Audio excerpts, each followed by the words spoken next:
Hi, and welcome back to the Wuthering Heights Read Aloud.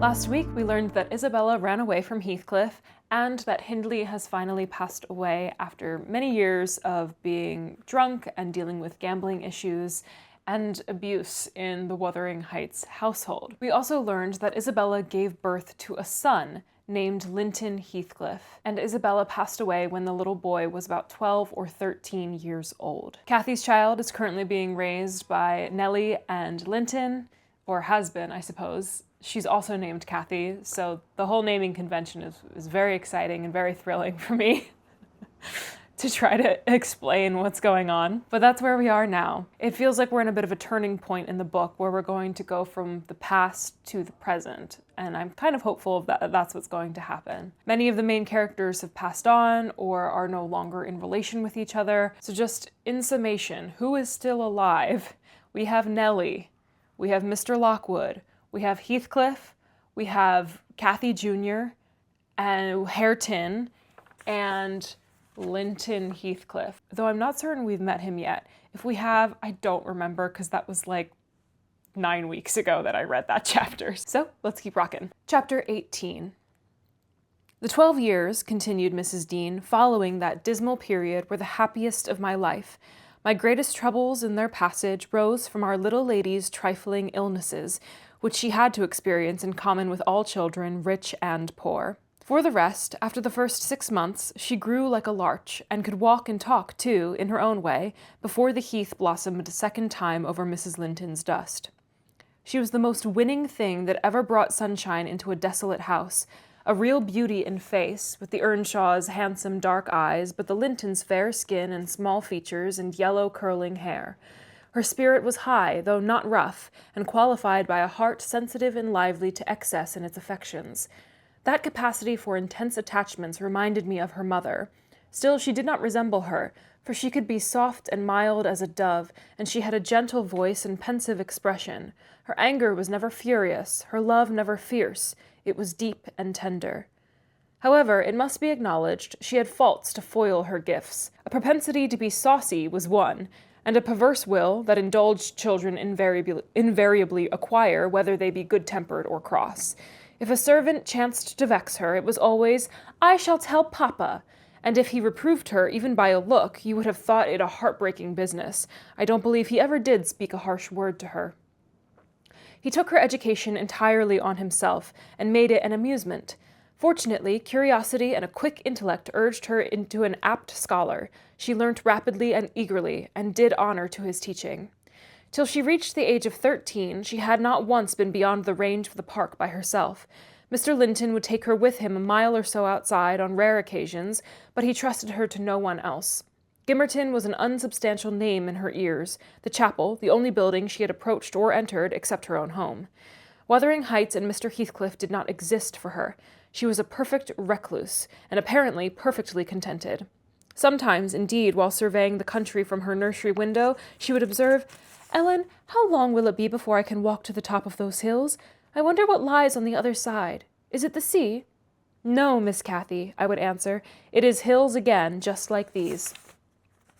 "And what are those golden rocks like when you stand under them?"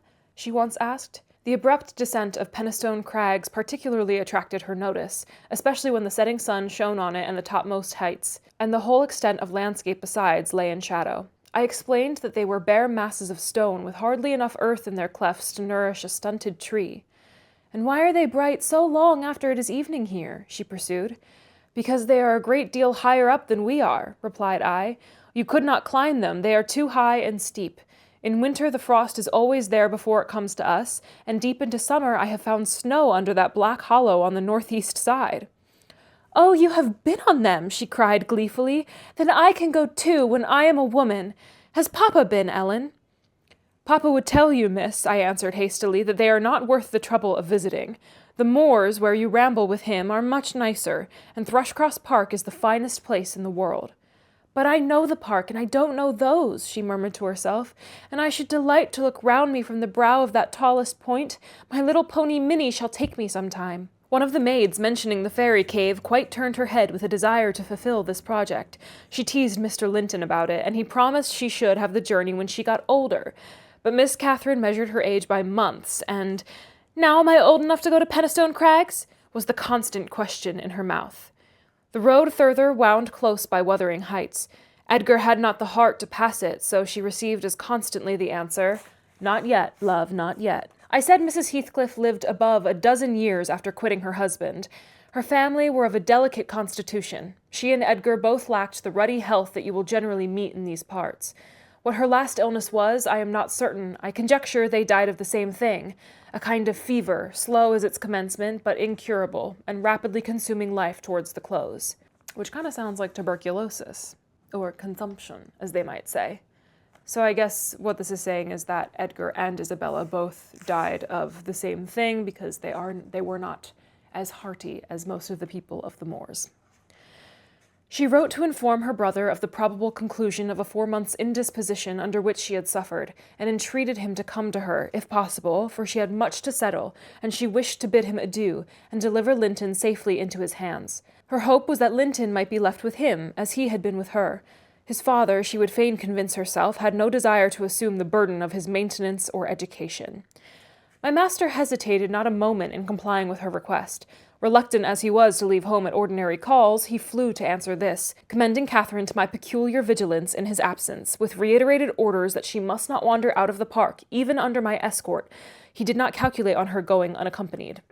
He was away 3 weeks. The first day or two my charge sat in a corner of the library, too sad for either reading or playing, and in that quiet state she caused me little trouble. But it was succeeded by an interval of impatient, fretful weariness, and being too busy and too old then to run up and down amusing her, I hit on a method by which she might entertain herself. I used to send her on travels round the grounds, now on foot and now on a pony, indulging her with a patient audience of all her real and imaginary adventures when she returned. The summer shone in full prime, and she took such a taste for this solitary rambling that she often contrived to remain out from breakfast till tea, and then the evenings were spent in recounting her fanciful tales. I did not fear her breaking bounds, because the gates were generally locked, and I thought she would scarcely venture forth alone if they had stood wide open. Unluckily, my confidence proved misplaced. Catherine came to me one morning at 8 o'clock and said she was that day an Arabian merchant going to cross the desert with his caravan, and I must give her plenty of provision for herself and her beasts, a horse and 3 camels, personated by a large hound and a couple of pointers. I got together a good store of dainties and slung them in a basket on one side of the saddle, and she sprang up as gay as a fairy, sheltered by her wide-brimmed hat and gauze veil from the July sun, and trotted off with a merry laugh, mocking my cautious counsel to avoid galloping and come back early. The naughty thing never made her appearance at tea. One traveller, the hound, being an old dog and fond of its ease, returned, but neither Cathy, nor the pony, nor the 2 pointers were visible in any direction, and I dispatched emissaries down this path, and at last went wandering in search of her myself. There was a labourer working at a fence round a plantation on the borders of the grounds. I inquired of him if he had seen our young lady. "I saw her at morn," he replied. "She would have me to cut her a hazel switch, and then she leapt her galloway over the hedge yonder, where it is lowest, and galloped out of sight." You may guess how I felt at hearing this news. It struck me directly she must have started for Penistone Crags. "What will become of her?" I ejaculated, pushing through a gap which the man was repairing, and making straight to the high road. I walked as if for a wager, mile after mile, till a turn brought me in view of the heights, but no Catherine could I detect, far or near. The crags lie about 1.5 miles beyond Mr. Heathcliff's place, and that is 4 from the Grange, so I began to fear night would fall ere I could reach them. And what if she should have slipped in clambering among them, I reflected, and been killed or broken some of her bones? The suspense was truly painful, and at first it gave me delightful relief to observe, in hurrying by the farmhouse, Charlie, the fiercest of the pointers, lying under a window, with swelled head and bleeding ear. I opened the wicket and ran to the door, knocking vehemently for admittance. A woman whom I knew, and who formerly lived at Gimmerton, answered. She had been servant there since the death of Mr. Earnshaw. "Ah," said she, "you are coming to seek your little mistress. Don't be frightened, she's here safe, but I'm glad it isn't the master." "He's not at home, then, is he?" I panted, quite breathless with quick walking and alarm.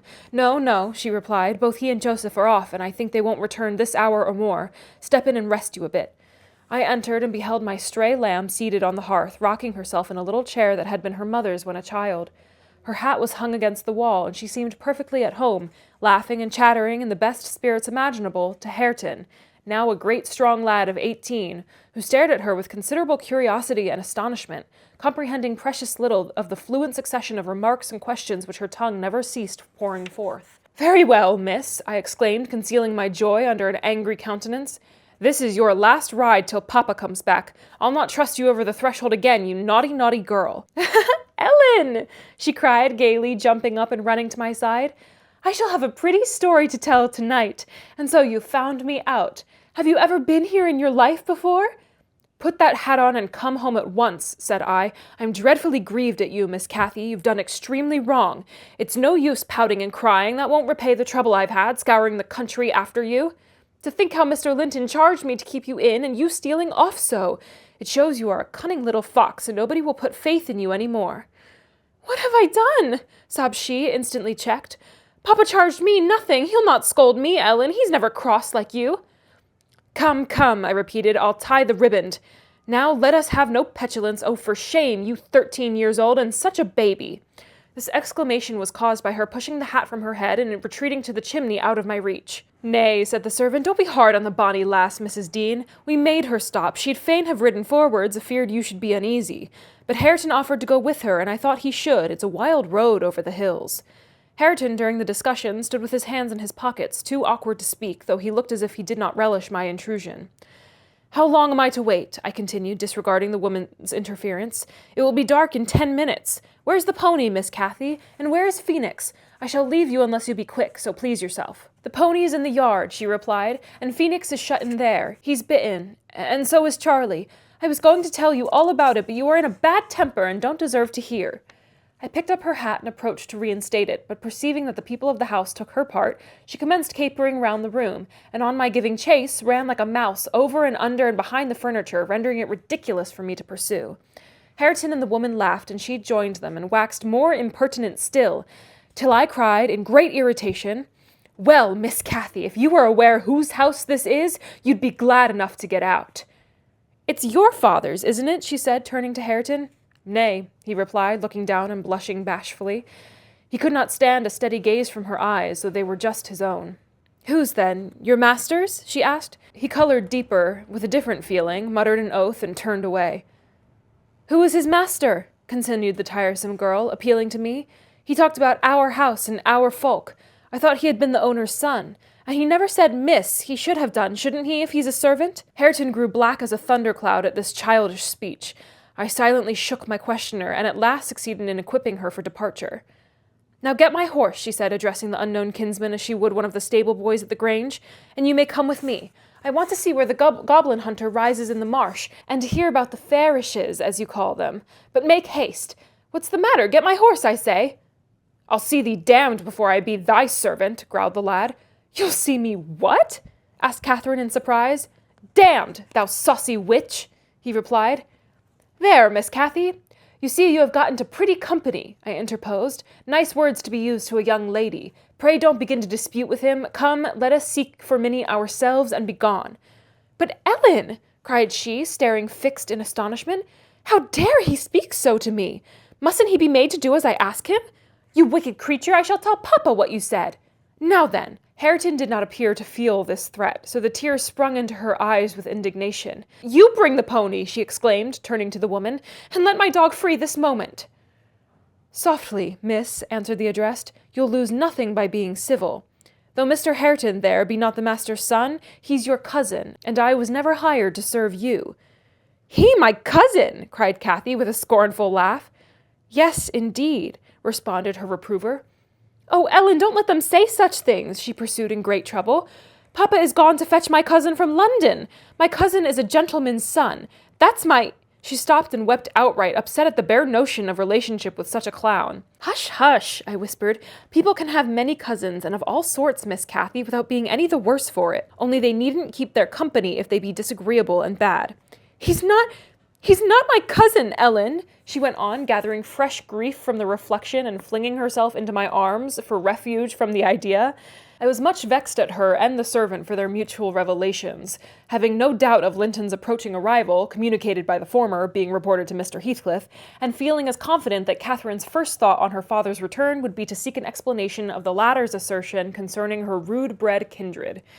Hareton, recovering from his disgust at being taken for a servant, seemed moved by her distress, and, having fetched the pony round to the door, he took, to propitiate her, a fine crooked-legged terrier whelp from the kennel, and putting it into her hand, bid her wished, for he meant naught. Pausing in her lamentations, she surveyed him with a glance of awe and horror, then burst forth anew.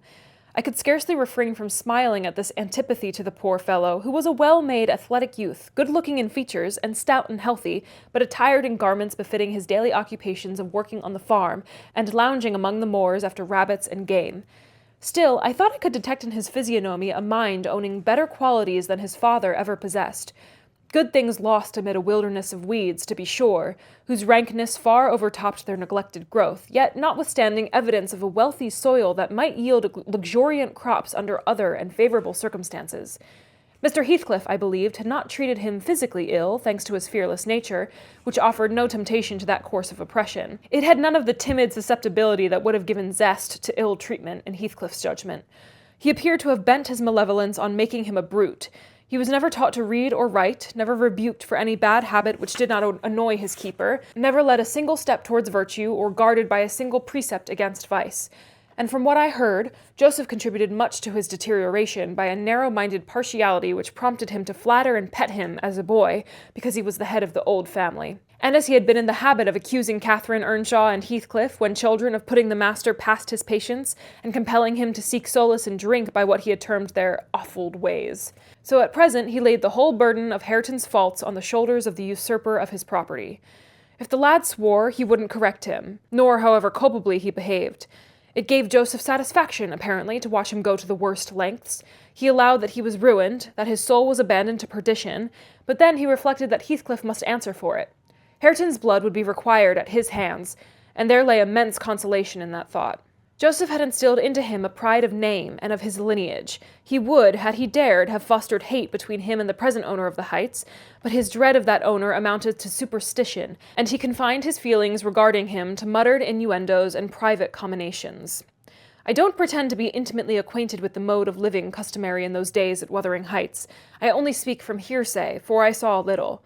The villagers affirmed Mr. Heathcliff was near, and a cruel, hard landlord to his tenants. But the house, inside, had regained its ancient aspect of comfort under female management, and the scenes of riot common in Hindley's time were not now enacted within its walls. The master was too gloomy to seek companionship with any people, good or bad, and he is yet. This, however, is not making progress with my story. Miss Cathy rejected the peace offering of the terrier, and demanded her own dogs, Charlie and Phoenix. They came limping and hanging their heads, and we set out for home, sadly out of sorts, every one of us. I could not wring from my little lady how she had spent the day, except that, as I suppose, the goal of her pilgrimage was to Penistone Crags, and she arrived without adventure to the gate of the farmhouse, when Hareton happened to issue forth, attended by some canine followers who attacked her train. They had a smart battle, before their owners could separate them, that formed an introduction. Catherine told Hareton who she was, and where she was going, and asked him to show her the way, finally beguiling him to accompany her. He opened the mysteries of the fairy cave and 20 other queer places, but, being in disgrace, I was not favoured with a description of the interesting objects she saw. I could gather, however, that her guide had been a favourite till she hurt his feelings by addressing him as a servant, and Heathcliff's housekeeper hurt hers by calling him her cousin. Then the language he had held to her rankled in her heart. She, who was always love and darling and queen and angel with everybody at the Grange, to be insulted so shockingly by a stranger. She did not comprehend it, and hard work I had to obtain a promise that she would not lay the grievance before her father. I explained how he objected to the whole household at the Heights, and how sorry he would be to find she had been there. But I insisted most on the fact that if she revealed my negligence of his orders, he would perhaps be so angry that I should have to leave, and Cathy couldn't bear that prospect. She pledged her word, and kept it, for my sake. After all, she was a sweet little girl. And that is the end of chapter 18. Okay, so now we're still not in the present day yet, but we are getting a little bit more of Cathy Jr., which is fun. Hareton is now 18, Cathy Jr. is about 13, and they have finally met, and indeed they are cousins. It is interesting that this is like a generational story. So, you know, we learned about Cathy and Heathcliff and Hindley as children and then as adolescents and young adults, and now we get to hear about their children. I'm excited to hear about Linton Heathcliff. It's fun to hear about Cathy. She seems to be spoiled and petulant, but also Nellie describes her as, you know, kind and sweet and curious, which is fun. And Hareton, who is in a curious and unfortunate position to be, you know, treated the way he's treated in his own house that, you know, his father lost through gambling and drinking. I am glad to hear that it doesn't seem that he has been physically abused by Heathcliff, but sad to hear that his education was neglected. I'm curious to know more about his disposition, if he's cruel or if he's just kind of lost, you know, and rambling and without guidance. It's always such an interesting dynamic how characters react when they're mistaken for servants, and just kind of goes to show that even people who are oppressed within their own class still hold a lot of privilege over the servant class. In a lot of these types of novels, I'm also thinking about things like Jane Austen. The Bennet family, for example, they're poor, but they have servants, and it would be degrading to them to become a servant or to not be able to keep servants, things like that. So even within poor people or lower classes, I mean, I don't think any of these characters like of the low or servant class, except for Nellie, of course. It's very interesting to hear how they react to it. And that's actually why I am enjoying hearing Nellie's perspective. I would almost love more about her life, but of course the story isn't really about her as a person. She is the narrator talking about Linton and Heathcliff and Cathy and giving the story to Lockwood. But it is still nice that we have a bit of a servant's perspective in the story at all. Very often they're just kind of ignored. So I'm excited to see where this goes. I'm excited for Linton Heathcliff to come into the picture because that is who Linton Sr. will be coming home with. Oh my God, everyone is named the same thing. So I'm excited to meet the third child in this little kind of Hareton, Cathy, Linton trifecta. So that'll be fun to see what he's like. And yeah, can't wait to hear from Heathcliff again and see what he's up to. So join me next week as we keep on reading Wuthering Heights.